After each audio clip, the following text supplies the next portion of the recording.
세계 민담 이야기 이스라엘 편.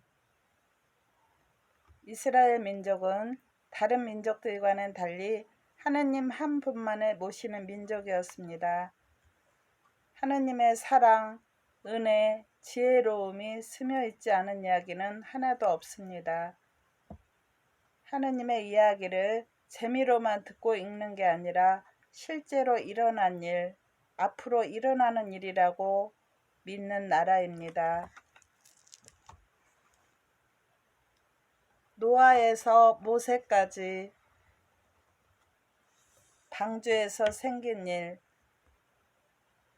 동물들이 짝을 지어 노아의 방주에 타기 위해서 모여들었을 때 사기꾼 한 사람이 그곳에 와서 태워달라고 애원했습니다. 그러나 노아는 사기꾼이 방주에 오르는 것을 거절했습니다. 혼자서는 어느 누구도 태울 수 없네. 짝을 지어 같이 가는 동료가 있어야만 방주에 탈 수 있겠는데 하고 말이죠.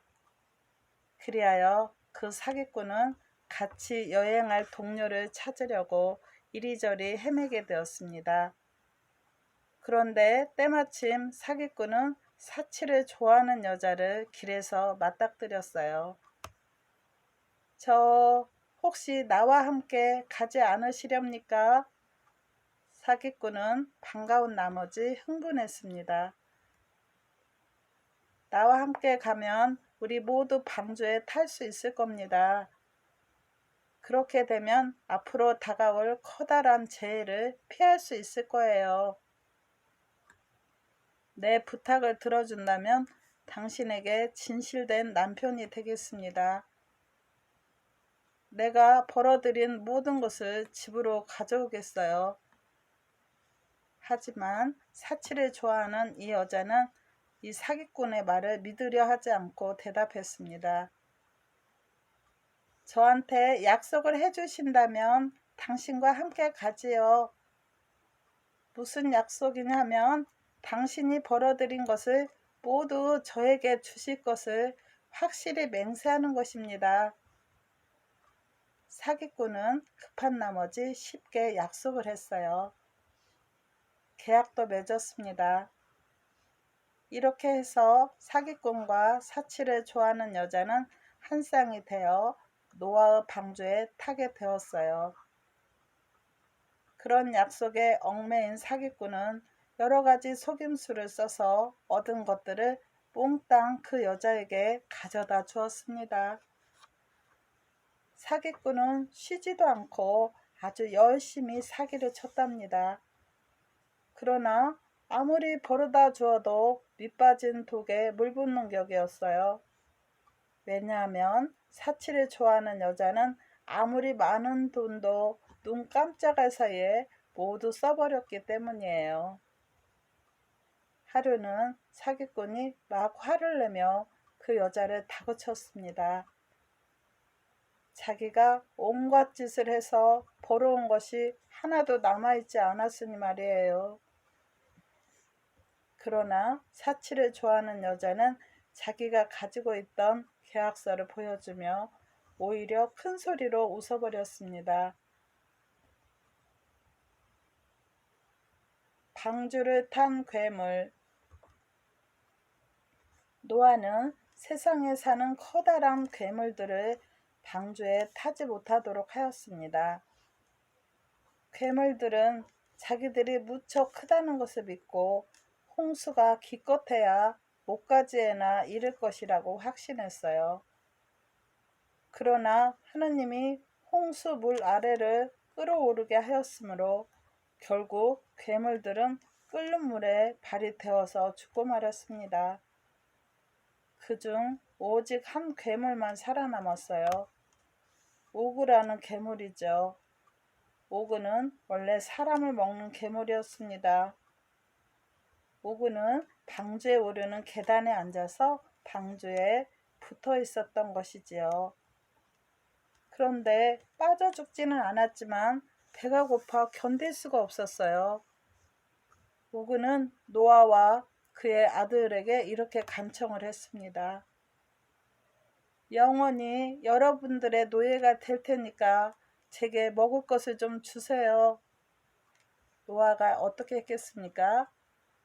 노아는 방주 안에서 구멍을 뚫어 매일매일 음식을 주었습니다.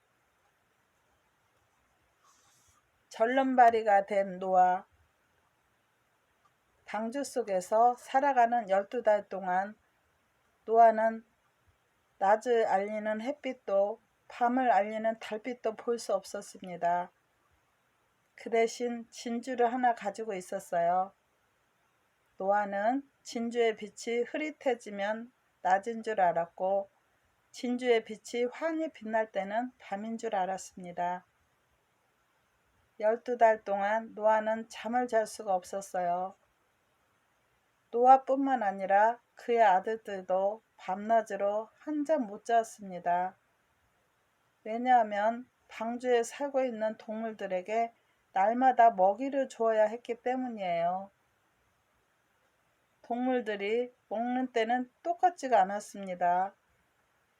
어떤 동물은 낮 1시에 먹는가 하면 어떤 동물은 2시, 3시, 4시에 먹기도 하였죠. 어떤 동물은 밤중에 먹기도 하고 새벽녘에 먹으려고 하는 동물도 있었습니다. 노아는 동물들에게 무엇을 먹였을까요? 방주에 있는 모든 종류의 먹이가 되었답니다. 낙타에게는 보릿집을, 코끼리에게는 포도를, 당나귀에게는 보리를, 영양에게는 시금치를, 타조에게는 풀잎을 먹여주었습니다.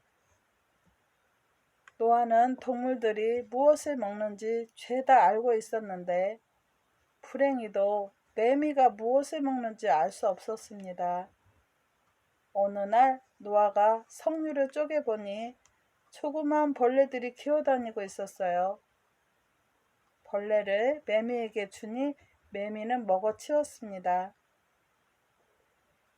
노아는 물에 담근 부드러운 흙에다 벌레들을 키워서 매미가 굶지 않도록 했습니다. 그러나 동물들의 먹이를 항상 똑같이 주지는 못했어요. 하루는 노아가 사자에게 먹이 주는 것을 잊어버렸습니다.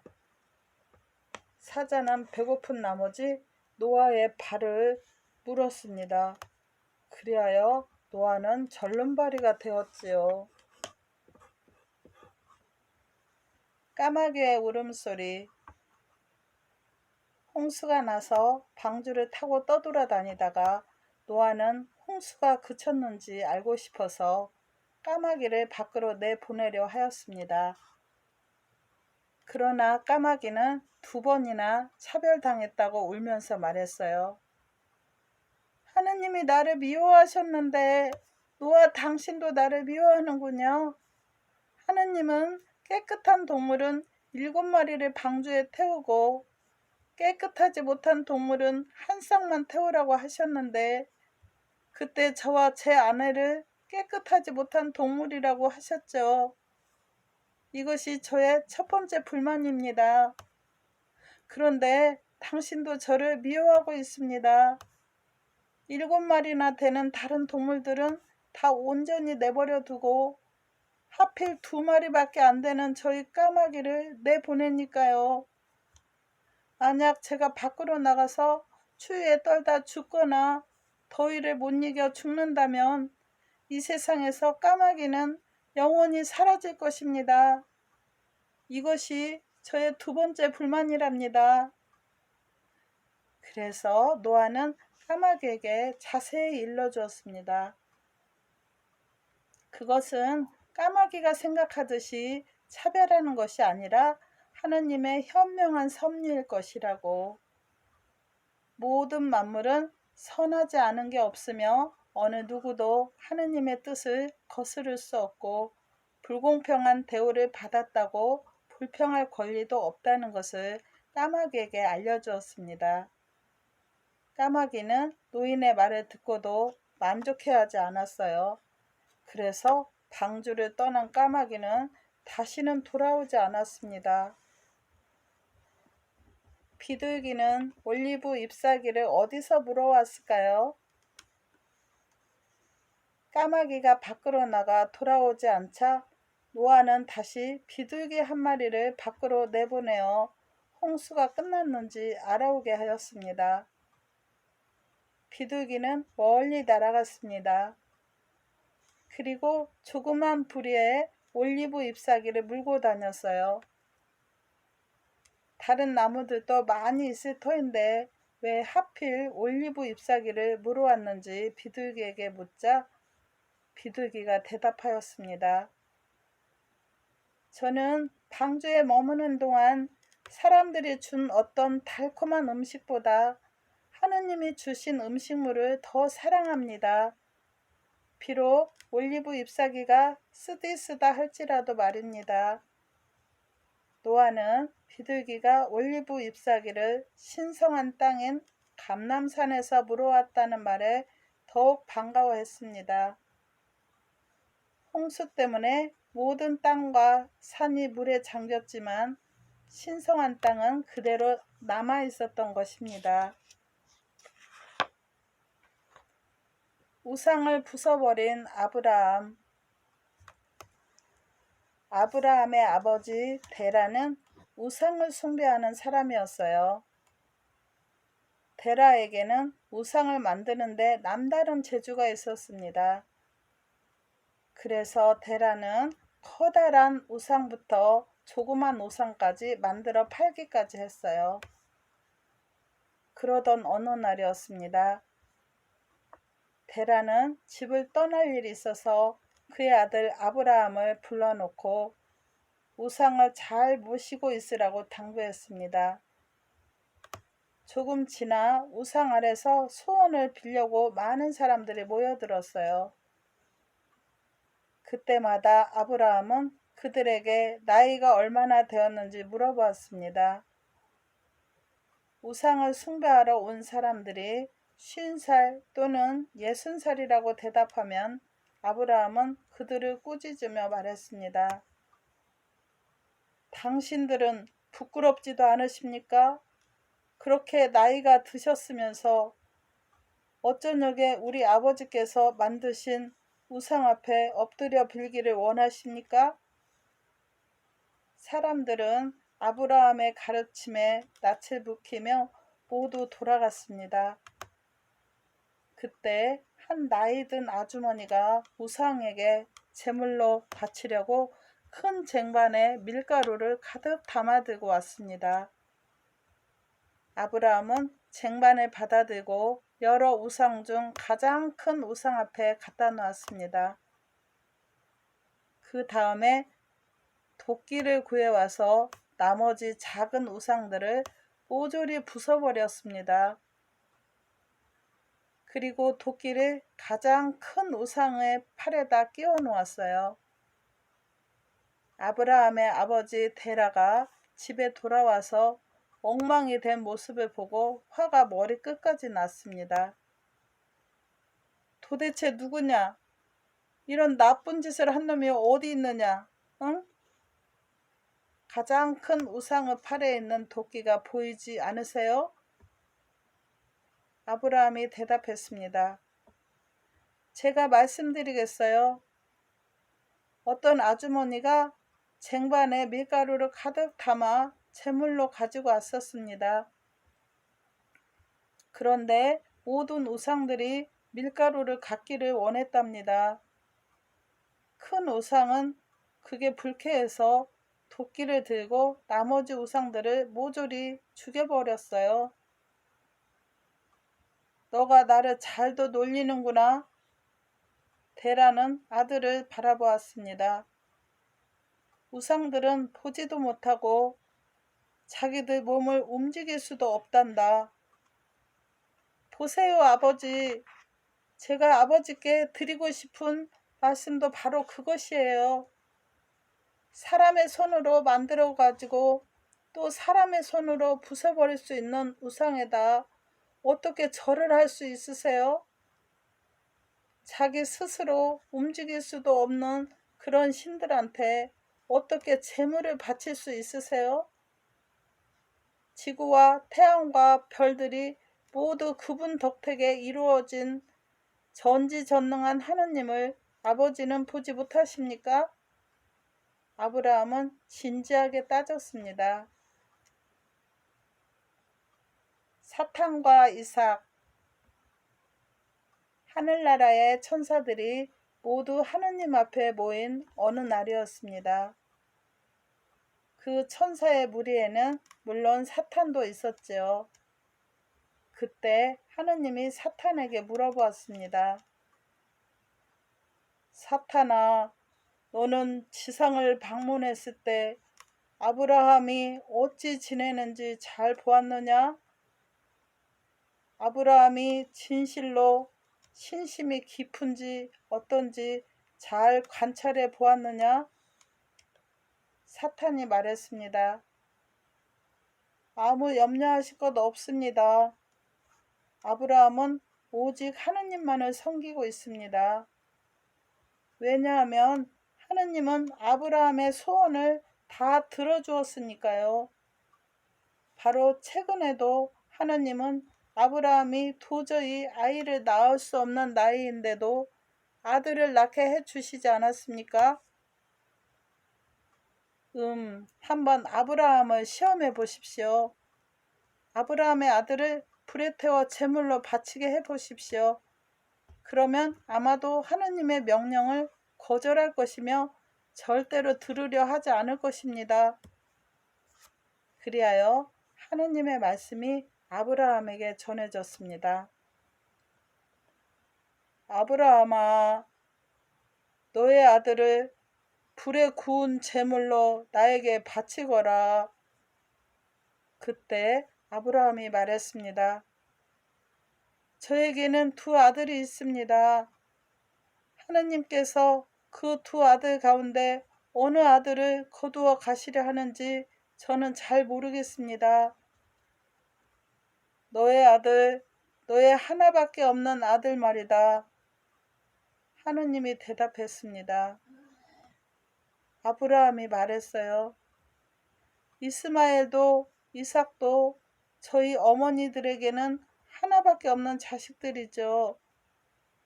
사라는 제게 이삭을 낳아주었고 저의 하녀 하갈은 이스마엘을 낳아주었답니다.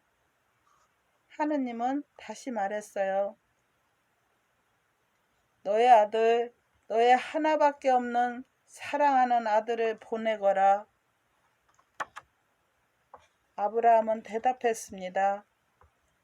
이삭도 이스마엘도 저에게는 너무도 사랑스러운 자식이옵니다.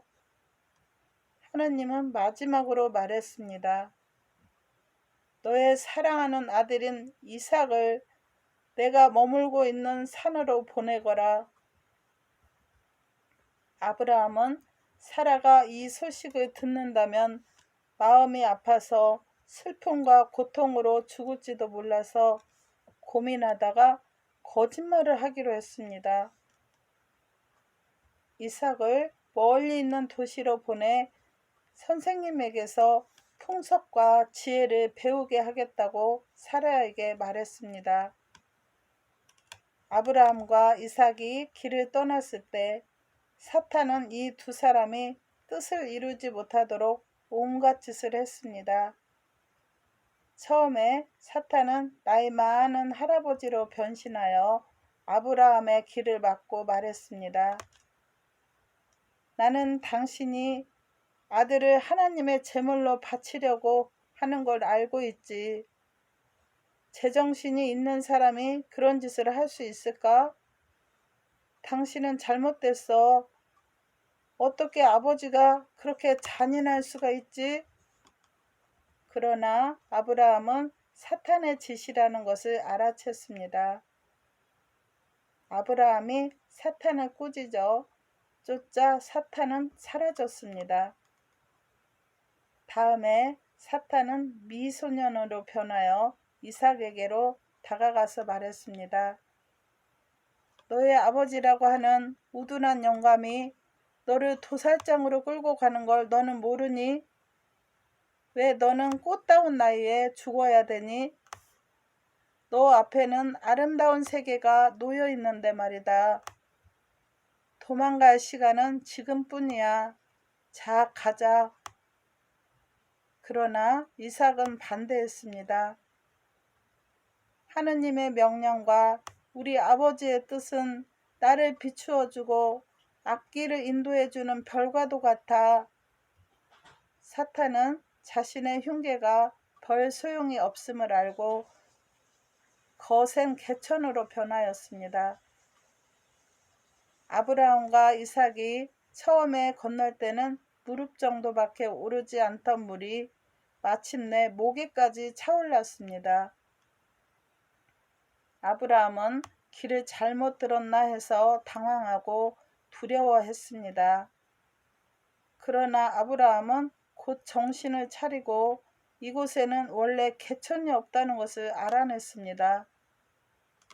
이것도 사탄의 지심을 깨달은 아브라함이 사탄을 마구 꾸짖었더니 개천은 사라졌습니다.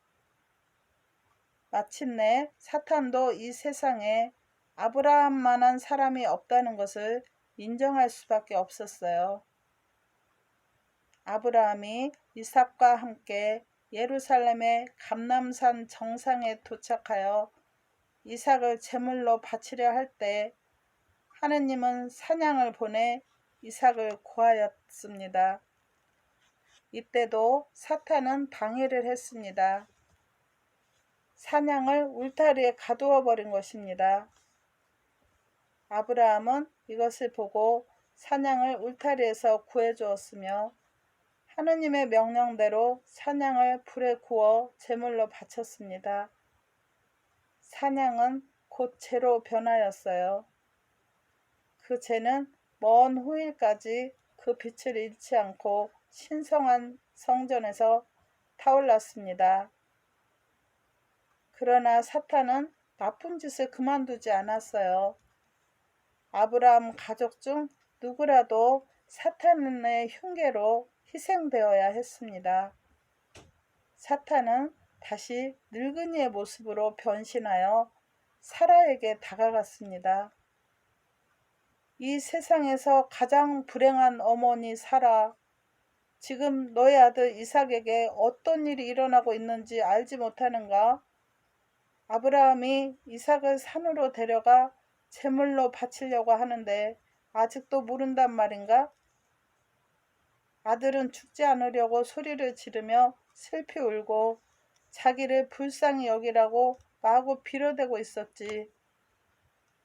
그러나 당신의 남편 아브라함은 한마디도 들으려 하지 않고 잔인한 방법으로 아들을 죽이고 말았다오. 이 말을 들은 사라는 커다란 충격을 받아 눈앞이 캄캄해졌으며 죽을 듯한 고통으로 머리를 땅에 마구 비비댔습니다. 사라는 크게 울면서 아들을 불렀습니다. 오, 내 아들 이삭아, 오, 내 아들, 내가 너 대신 죽을 수만 있다면, 아, 사랑스런 자식, 소중한 내 아들, 내가 얼마나 너를 사랑하고 아끼는 줄 모르냐?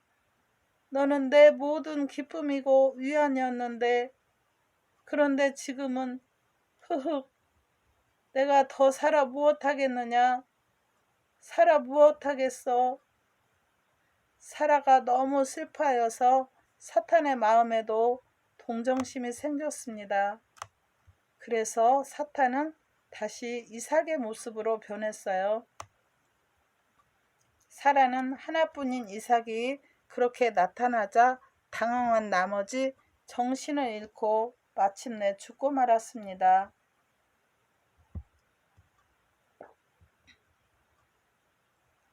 지혜로운 에서. 하루는 두 사람이 여러 사람들한테 붙잡혔습니다. 한 사람은 도둑놈이었고 다른 한 사람은 살인자였습니다. 그러나 사람들은 두 사람을 처벌할 수 없었어요. 왜냐하면 두 사람이 죽어라고 자기들이 한 짓을 말하지 않고 오히려 거짓말로 피하려 했기 때문입니다. 그리하여 사람들은 에서에게 몰려갔습니다. 에서는 지혜로운 사람으로 알려져 있었기 때문에 그러면 도둑놈과 살인자의 자백을 받아낼 수 있을 것이라고 믿었던 것이에요. 에서는 도둑놈을 불러들여 조용히 물었습니다. 너가 도둑질을 했다는데 참말이지? 도둑놈이 대답했습니다. 나는 훔친 적이 없답니다.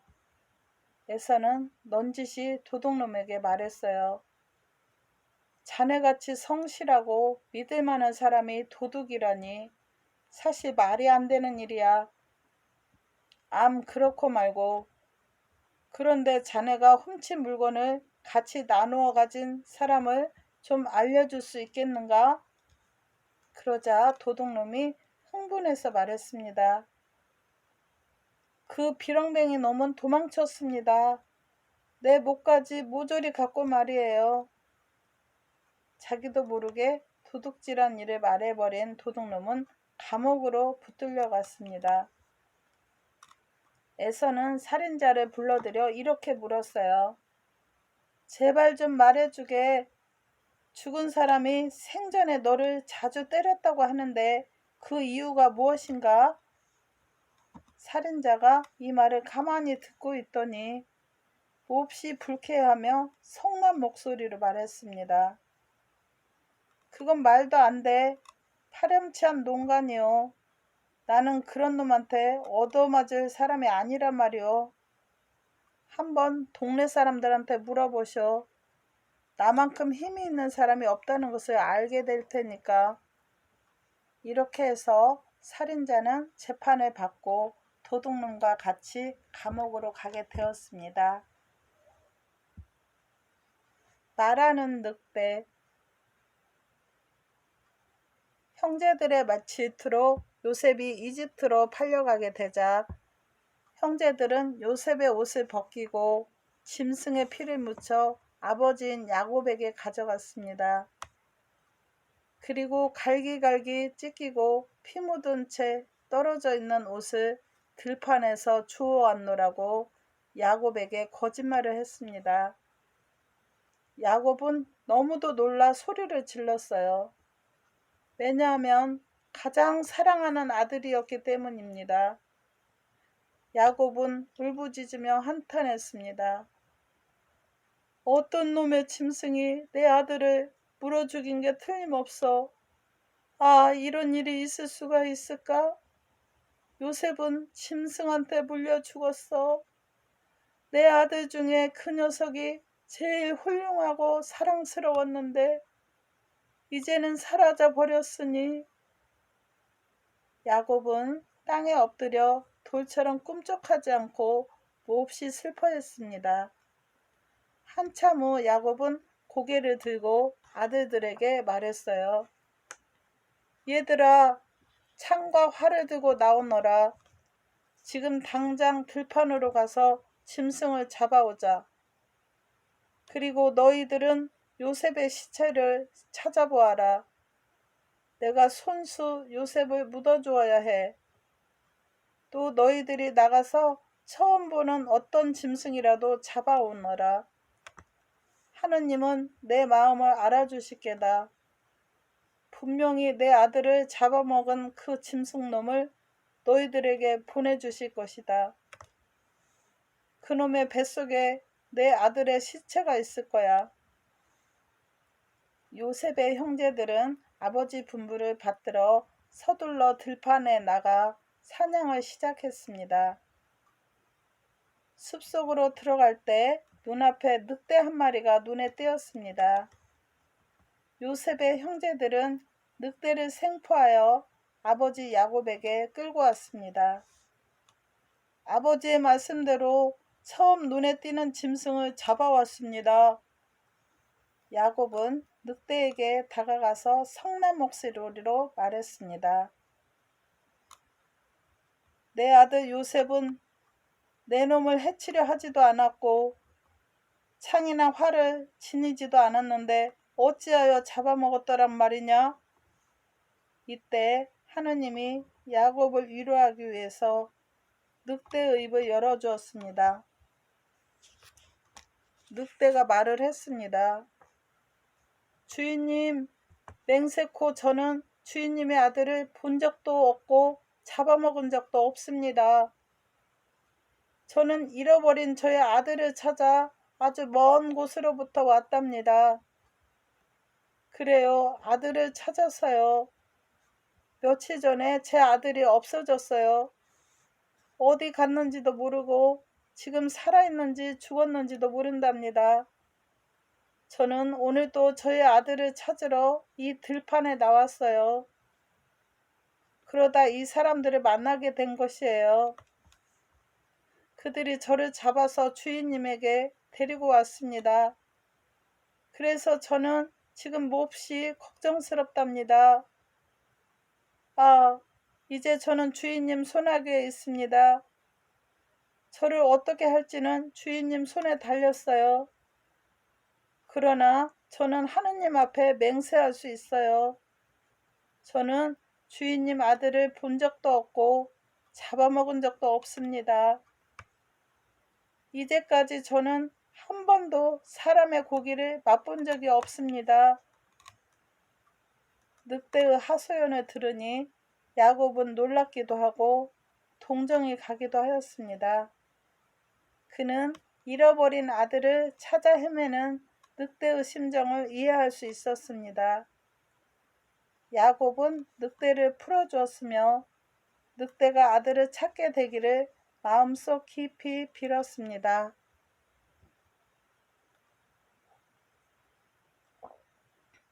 말더듬이가 된 모세. 파라오의 딸 바트야는 나일 강변에 따라 산책을 하고 있었습니다. 그때 갈대 숲속에 상자가 하나 있는 것을 보았어요.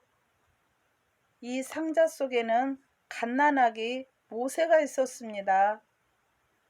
파라오의 딸은 팔을 뻗어 그 상자를 끌어당기려고 안간힘을 썼습니다. 그러나 상자에 손이 닿지 않았어요. 그때 기적이 일어났습니다. 바트야의 손이 길어진 것이지요.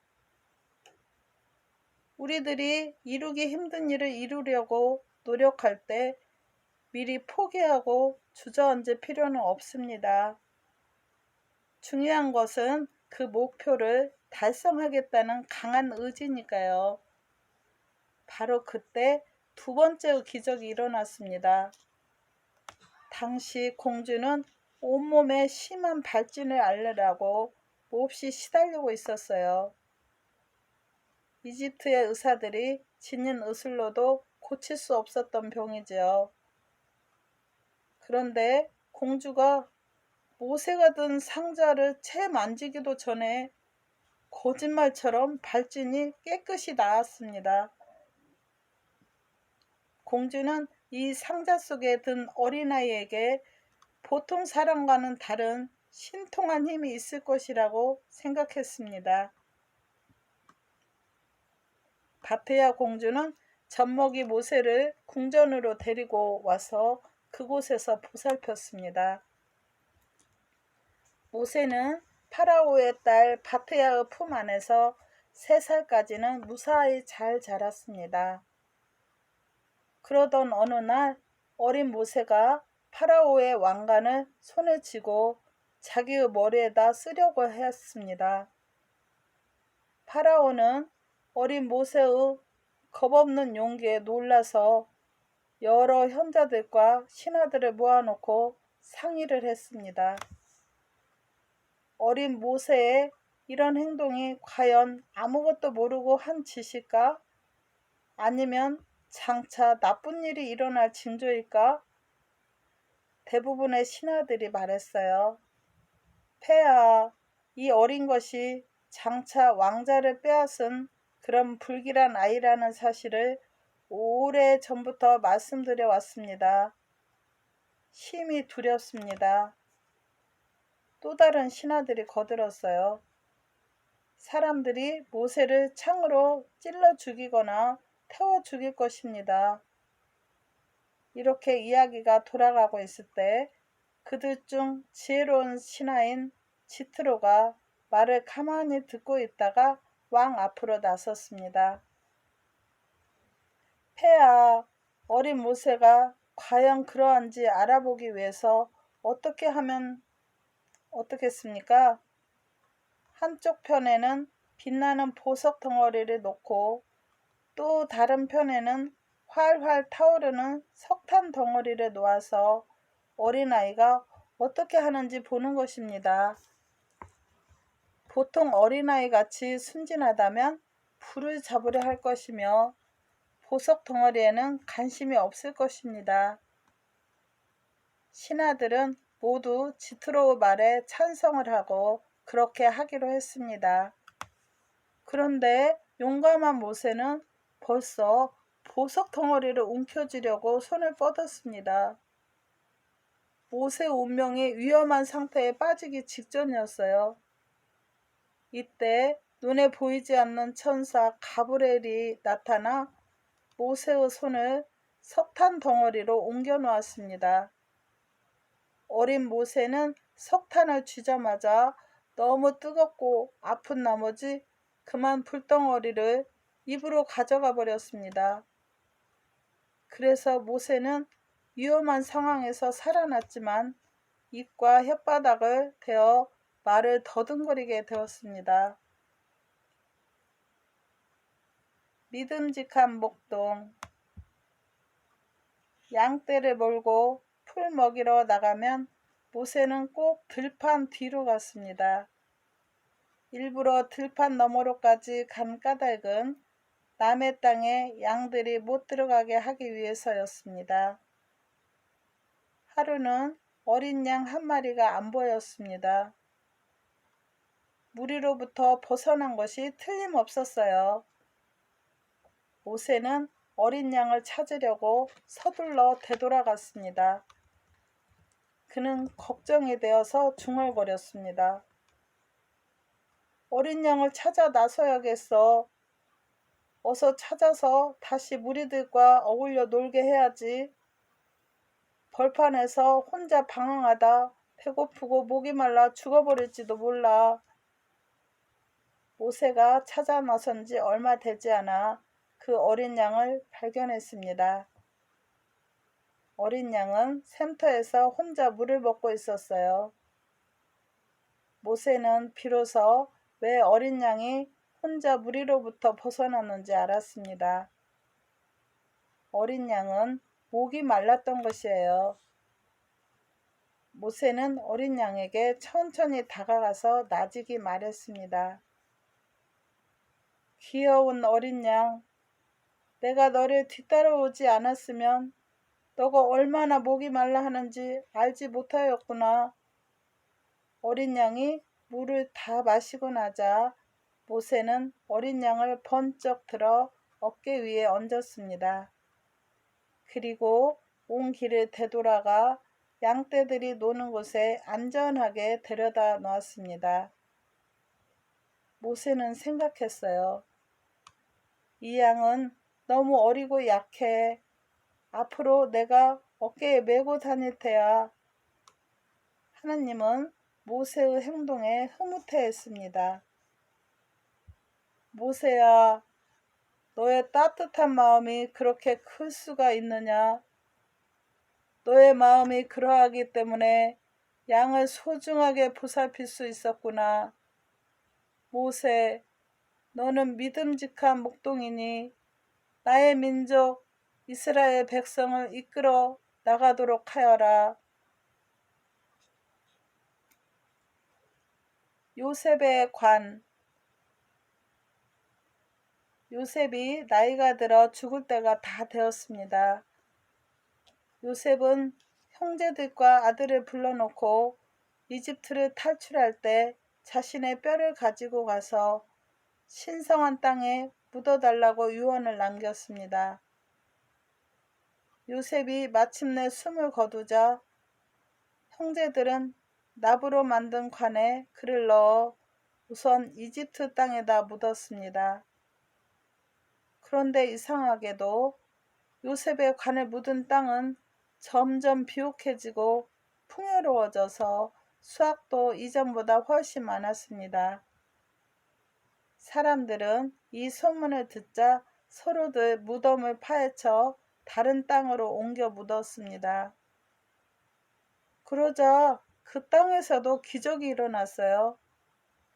요셉은 살아있을 때도 굶주림에 허덕이는 이집트를 구해주더니 죽어서도 같은 일을 한 것입니다. 요셉의 관이 묻힌 곳은 모두 비옥한 대지로 변해갔습니다. 심지어 모래와 자갈로만 뒤덮인 황무지도 요셉의 관이 옮겨지면 비옥한 땅으로 변해갔으니까요. 파라오의 신하들은 이 기적을 이용하여 이집트 사람들에게 요셉의 관을 나일강에 던져넣게 했습니다.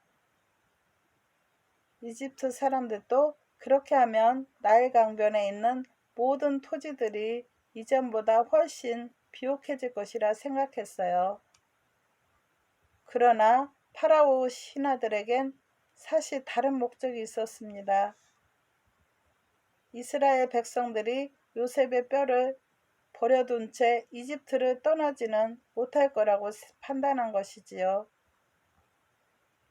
이런 식으로 파라오의 신하들은 이스라엘 백성을 얽어매어 두고 평생 노예로 불어먹으려고 했습니다.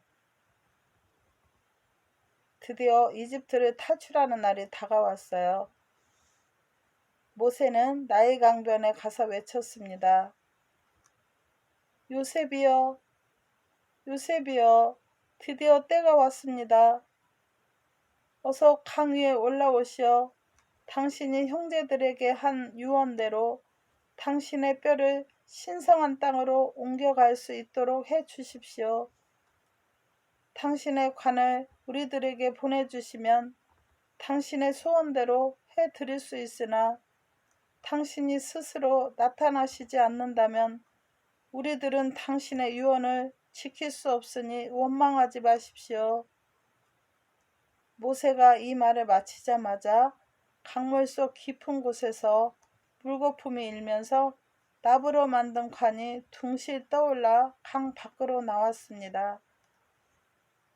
이집트를 빠져나올 때 이스라엘 백성들은 이집트에서 죽을 고생을 하며 일을 해서 반은 금은 세간살이를 어깨에 지고 갔으나 모세는 어깨에다 요셉의 관만 지고 갔습니다. 모세가 다른 세간은 다 버려둔 채 무거운 요셉의 관만 지고 땀을 뻘뻘 흘리며 가는 것을 보고 사람들은 다들 놀랐습니다. 이집트인들의 순환. 모든 민족에게는 수호천사가 있습니다. 하느님이 이스라엘 백성을 쫓아오는 이집트인들을 바닷물 속에 빠뜨리려 하셨을 때 이집트 민족의 수호천사인 아사가 하느님 앞으로 나섰습니다. 세계의 주인인 하느님은 세계를 자비롭게 창조하셨는데 어찌하여 저의 민족을 물에 빠뜨리려 하십니까? 그래서 하느님은 하늘나라의 천사들을 다 모아놓고 물었습니다. 나와 아사 가운데 누가 올바른지 말하여다오. 처음에 민족의 수호 천사들은 이집트인들을 살려두어야 한다고 수군거렸습니다. 이스라엘 수호신 미가엘이 이것을 보고 있다가 천사 가브리엘에게 눈짓을 했습니다. 가브리엘은 순식간에 이집트로 날아가서 벽돌 하나를 집어왔습니다. 이 벽돌은 이스라엘 백성들이 이집트에서 심한 노역을 당할 때 갓난아기가 묻혀 들어간 벽돌이었어요. 그것을 하느님에게 보이면서 하느님, 이집트인들은 당신의 어린아이를 이렇게 가두어 놓았습니다. 하고 말했습니다. 그러자 하느님은 주놈이 명령하여 이집트인들을 바닷물 속에 빠뜨리셨습니다. 그런 광경을 보고 천사들이 하느님을 찬양하는 노래를 부르려 하였습니다. 그러나 하느님은 이를 말렸어요. 나의 손을 만든 이집트인들을 내가 바닷물 속에 빠뜨렸는데 너희들이 어떻게 노래를 부르려 한단 말이냐.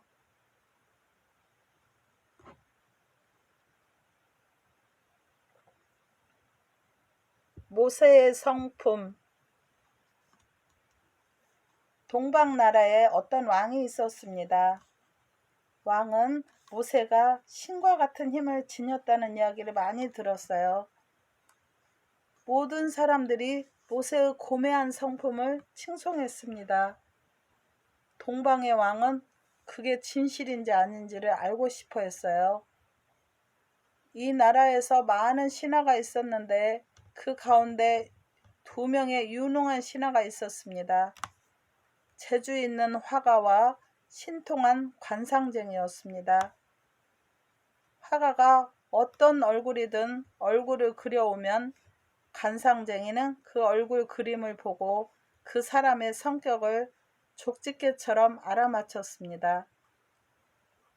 왕은 화가를 모세가 있는 광야로 보냈어요. 화가는 모세의 천막에 다다르자 재빨리 모세의 얼굴 모습을 그렸습니다. 그리고 그림을 가지고 얼른 왕에게 돌아왔어요. 왕은 그림을 관상쟁이한테 보여주고 모세의 성격을 자세히 이르라고 하였습니다. 관상쟁이는 모세의 얼굴 그림을 물끄러미 쳐다보더니 드디어 말했습니다. 이 사람은 도둑놈이고 살인자이고 여러 명의 여자와 결혼을 한 사람입니다. 왕은 이 말을 듣자마자 화를 머리끝까지 냈습니다. 관상쟁이의 지혜는 도무지 믿을 게 없다는 것을 나는 이제야 알았도다. 나는 항상 너를 믿어왔다. 그런데 너는 이제까지 나를 속여왔구나. 너의 해석은 엉터리 수작이었던 게 틀림없다. 이 그림에 있는 사람은 이 세상에서 가장 고매한 사람의 얼굴이다. 또한 그는 많은 사람들이 감탄할 만한 훌륭한 성품과 덕성을 지녔다. 관상쟁이는 어찌할 바를 몰라하며 성난 왕을 진정시키려 하였습니다. 저는 항상 저의 모든 능력을 다하며 폐하께 충성을 바쳐왔습니다. 저는 이번 경우도 틀림이 없다고 확신합니다. 그러나 화가가 그림을 잘못 그렸을 경우에는 제가 틀릴 수도 있습니다. 관상쟁이는 자기가 틀림없이 옳게 보았다고 힘주어 말했습니다. 동방의 왕은 과연 누가 옳은지 직접 알아보기 위해 광야로 갔습니다. 왕은 모세의 천막 안으로 들어가 모세에게 이제까지의 모든 사정을 설명해 주었습니다. 그러자 모세가 친절히 말했습니다. 화가는 저의 모습을 아주 잘 그렸습니다. 제가 그것을 보았습니다. 그 그림은 저와 비슷할 정도가 아니라 아주 똑같았습니다. 그리고 관상쟁이 말도 틀린 것이 아니에요. 그도 옳습니다. 저의 성격은 관상쟁이가 말한 그대로입니다. 저는 도둑놈입니다. 저는 파라오의 왕관을 훔치려 했습니다. 저는 살인자이기도 합니다. 저는 이집트 사람을 죽였습니다. 그 이집트인이 저의 동족인 이스라엘 사람들을 마구 때렸기 때문이지요. 그리고 저는 결혼을 여러 번 한 사람입니다. 저는 지트로의 2딸과 함께 결혼했기 때문입니다. 그러나 이제는 이런 나쁜 성격을 모두 버렸습니다. 사람들이 타고난 자기의 좋은 성격을 따라 살아가기는 어려운 일이 아닙니다. 그러나 나쁜 성격으로 태어나서 그 성격을 고치고 올바르게 살아가기란 몹시 어려운 일이지요. 동방의 왕은 비로소 모세의 진면목을 이해하게 되었습니다. 신들의 싸움. 하느님이 여러 산 가운데 하나를 선택하여 계시를 내릴 것이라는 소문에 산들이 앞다투어 나섰습니다. 모든 산들이 서로 선택되려고 싸웠습니다. 다부산과 갈멜산이 가장 유력한 산이었어요. 다부산이 말했습니다. 나머지 산들은 돌아가는 게 좋겠어. 제자리로 말이야. 하느님은 너희들을 부르시지 않았거든. 하느님의 계시를 받은 산은 나밖에는 없지. 왜냐하면 노아의 대홍수가 났을 때 피해를 입지 않은 유일한 산이 나거든 하고 으스댔습니다. 갈멜산도 지지 않으려 했습니다. 다들 쓸데없이 나서지 말고 물러들 가는 게 좋을 거야. 하느님은 너희들을 선택하지 않았어. 신성한 산은 나뿐이야. 선지자 엘리야오가 내 몸에 있는 동굴에서 산 적이 있거든. 나머지 산들도 모두 자기의 잘난 점을 으스대기 시작했습니다. 하느님은 산들이 다투는 모습을 유심히 바라보시며 말했어요. 왜 서로들 다투고 있느냐? 나는 너희들 산으로 오를 수가 없도다. 너희들 산의 절벽에는 갖가지 우상들이 있을 뿐만 아니라 산자락마다 이교도들이 신을 경배하는 제단들이 즐비하다. 다보산에서도 갈멜산에서도 사람들은 자기들이 만들어낸 우상들을 숭배하고 있구나. 그런데 광야에 홀로 떨어져 우뚝 서 있는 산이 있었어요. 시나이 산이었습니다. 시나이 산은 다른 산들이 티격태격하는 싸움에 끼어들지 않았습니다. 하느님이 말씀하셨어요. 시나이 산아, 너는 다른 산보다 조그맣고 자기를 내세우려 하지 않는구나. 너는 순수하고 신성한 산이다. 사람들의 손이 닿지 않아 아직까지 아무런 우상들도 없고 깨끗하구나. 나는 이스라엘 백성에게 내릴 계시를 너에게 줄까 한다. 그 민족도 너처럼 조그만 민족일 것이다. 그러나 그 민족이 나의 계시를 칭송하듯이 너 역시 그들의 입에 오를 것이다. 감사합니다. 항상 평안하시고 행복하세요. 구독과 좋아요는 저에게 큰 힘이 됩니다.